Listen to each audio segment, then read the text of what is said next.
Alright, so before I start bowing, I'm going to show you how to make a nest really quick, or tinder bundle, whatever you want to call it. This is just that juniper bark. Hoping this is coming out alright. I like to break the fibers up a little bit. We're going back and forth. And then I usually squeeze it this way with the fibers. And take 2 or 3 fingers, wrap it around, and then with what's left, the tail, just shove it down in the middle right here. You should be able to see light really through it. You can see that. And then what I do to make the fines, take another piece of this stuff. Pardon the hair, bad hair day. I take the bark, rub it together, and then I basically just between 2 fingers rub it back and forth.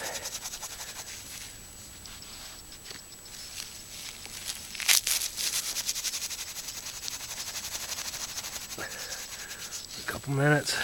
That's pretty much good. I feel like something's stinging me here. And what you end up with is fines like this. There's some heavier stuff on top and the finer stuff kind of on the bottom. So what I do then, I use the hat to catch it. I'll put the nest over it, tip it upside down. You can see those fine fibers are right on top there. Stuff those down in there. Maybe get just a few more real fine fines.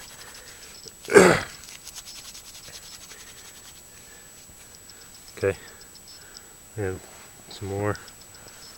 I'm going to just pinch these and put them in. Okay.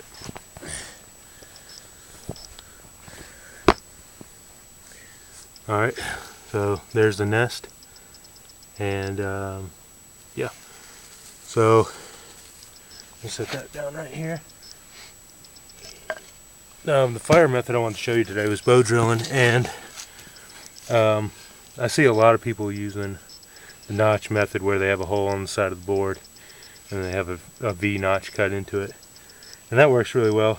But I have found, I'm out here in the desert, southwest desert of Utah, and in the winter time coals will drop out of that notch, and if you don't have a really good way, you need to have a piece of leather under there, a piece of bark, or basically anything to keep it off the ground. But what I like about this method of hole to hole is the coal won't drop out on the ground. It actually stays on the board where it's kind of protected.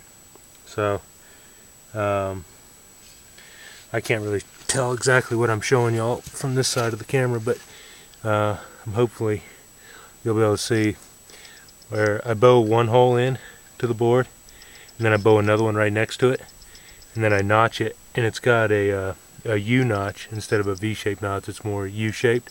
The coal flows through it pretty good, and yeah, you can see the ones that I've bowed through and blew out. There's quite a few in there, but so I'm gonna bow drill on this. This is a juniper root from a juniper tree, and then got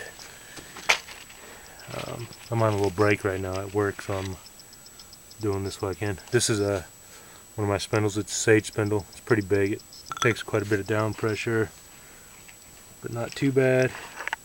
There's another one. It's a little shorter. I like the longer ones. I can get more down pressure on them. And then somewhere in here I have a palm rock. Okay, so then I have palm rock, and it's got a little divot in it. And this one was made by a friend of mine, and I carry it all over the place. It's got my initials on it. Had it for several years. He made it with he makes Native American jewelry and stuff, or did, and he drilled this out with a dime bit. But our students a lot of times will drill them out with rocks, with another rock, a sharper rock, quartz or something. But this rock's pretty hard to dig into with just another rock. So there's that sage spindle. And then this bow is just willow bow. I've had several different bows. Willow's pretty light to carry.